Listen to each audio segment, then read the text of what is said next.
Ratchet and Clank Rift Apart is a video game in the purest sense of the term. It was a feel-good experience, the feel-good experience of 2021, maybe even all of last year too, just from a pure enjoyment perspective.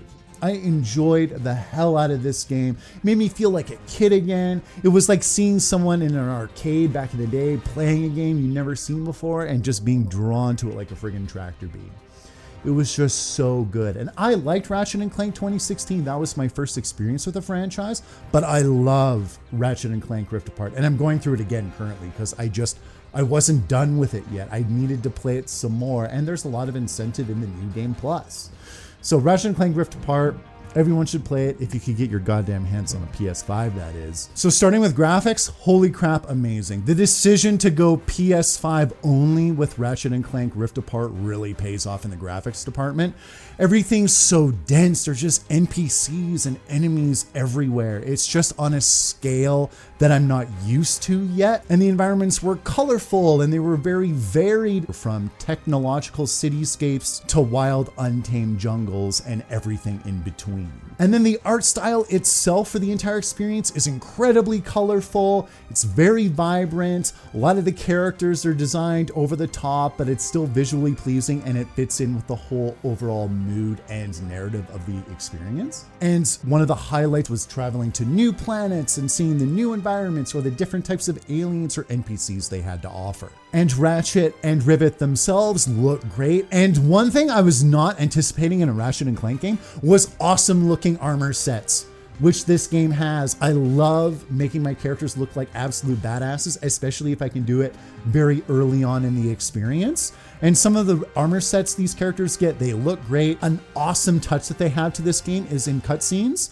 The helmets on your armor sets will like dissolve, they'll like de-digitize or whatever. And it's just a great aesthetic touch. Then you can see your character mouth their dialogue and they're not hidden by a mask or a helmet the entire time. I just thought that was really cool. And speaking of really cool, aside from armor, the biggest thing is the weapons. The weapons look great.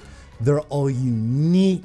They all have a cool artistic flair to them. It was just always so enjoyable seeing yourself fire off these weapons in the middle of a firefight and just seeing all their very beautiful effects take over. Oh, they did an awesome job with the weapons in Ratchet and Clank Rift Apart. And it is always a highlight for these games. And for gameplay, this was the most enjoyable gameplay of the year for me. Yes, it was simple, but it was still incredibly satisfying. And there are varying difficulty modes as well. If you do want a challenge, I picked the second highest difficulty.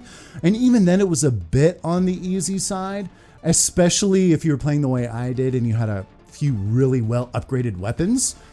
If you were having a difficult time, you could fall back on those and you could take care of anything that was in your way quite easily. But there are other difficulty modes that I haven't tried yet, so there is room for a bit more difficulty if you do want it. And if you do want an easier experience, that is definitely available too. And I think for a lot of people out there who do play this game, I think it's a no-brainer. When it comes to gameplay, the best part about the game is the gunplay. It's all about using your crazy cool weapons, upgrading them and giving them even crazier, more over-the-top abilities, and using them in different ways and in conjunction with different types of weapons to come up with unique strategies while fighting enemies. Yes, there were other gameplay elements. Yes, there were platforming elements and puzzle-solving elements, and even another little shooting minigame or whatever. But I always couldn't be done with those fast enough. I always want to be done them to get to the cool gunplay.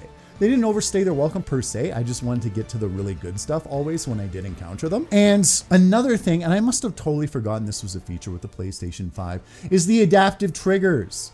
So when you're shooting some weapons in the game, if you like do a half pull with the right trigger, it'll activate the weapon in a certain way. And then if you do a full pull with the right trigger, it'll do something completely different, which I had totally forgot that the PlayStation 5 was even capable of doing that.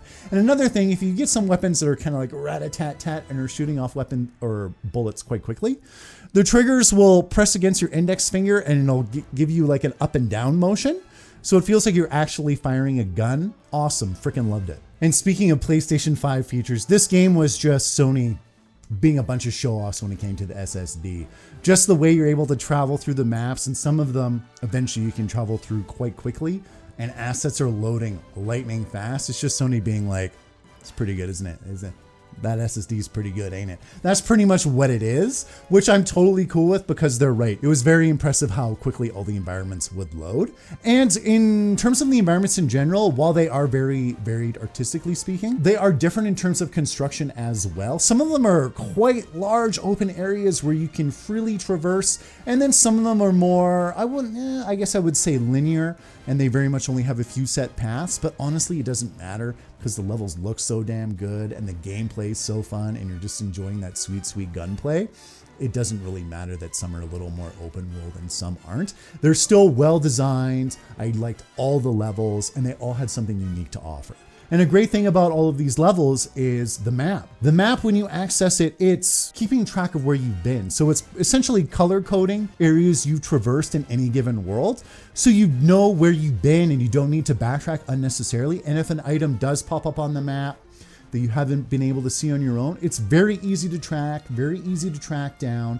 And this makes it a completionist game for non-completionists. This is a game that makes it very simple and very rewarding to track everything down, and it just does it in such a satisfying manner. So I could see the vast majority of people 100% completing this game. And it doesn't hurt that the rewards for doing so are absolutely worth it. And while one of Ratchet and Clank's biggest strengths is just how easy and accessible and simple its gameplay is, there was one moment that I was really banging my head against a wall, and that was in one of the more open world levels.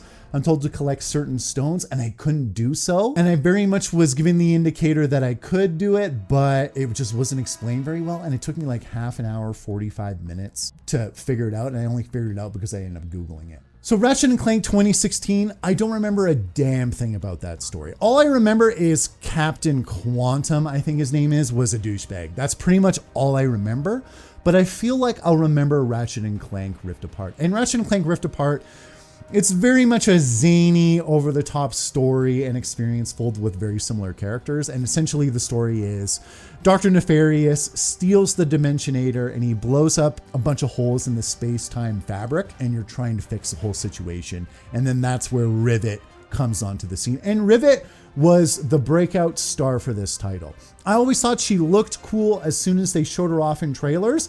And I think she was probably my favorite character in the whole experience. Her and one other character I won't talk about just for spoiler reasons.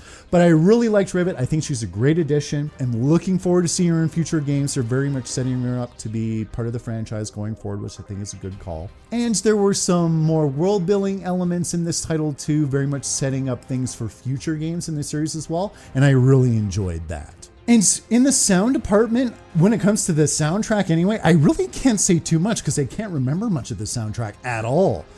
So I guess given that indicator, I guess it was okay. I didn't hate it. I didn't love it. It did its job, apparently. The voice acting was very well done, both for Ratchet, Rivet, Dr. Nefarious, everybody. The VA was quite good. But the one thing I will say was the sound design was quite on point, especially for all the different weapons you get and all the different sound effects and explosions and the effects you get from firing them off. All the weapon sound effects really helped tie into the good gunplay, and it just made the combat that much more satisfying. And you combine that with all the different moves that Ratchet can do, such as his dash, amongst other abilities that come later in the game. There really was some good sound effects and design in this title. A lot of you who watch this channel know that I'm mostly an RPG guy, but this is how I avoid RPG burnout. It's just by playing good, wholesome video games like this. It just take me back to a day where I had no responsibility and I could just sit down after school, throw my homework away, and just play for hours on end. That's what this type of game brings me back to, and it just rejuvenates my love for video games in general. So to summarize, a great looking game full of dense environments that are incredibly colorful and varied. Very satisfying gunplay. Loved the upgrade system, was the highlight of the gameplay experience for the title. Rivet was the breakout star. Loved her character. I'm hoping we see her more going forward in the Ratchet and Clank series, which I'm sure we will. The SSD was incredible to behold. It was a great showcase for it. The adaptive triggers made you feel like you were firing an actual real weapon almost. And the complaints I did have were quite small. Yes, while the sound design was good, the soundtrack was largely forgettable. I couldn't really remember a single track as I sat down to review this game. And there was that whole Zerpstone fiasco where I wasted 30 to 45 minutes trying to figure that out. So those were the hiccups in the title, but overall, overwhelmingly positive experience. I just feel guilty reviewing PlayStation 5 games because so many of you want to play these games, but you just can't because bots and scalpers ruin it for the rest of us. But as always, thank you for joining me for this review. I hope you enjoyed it, and I'll see you next time.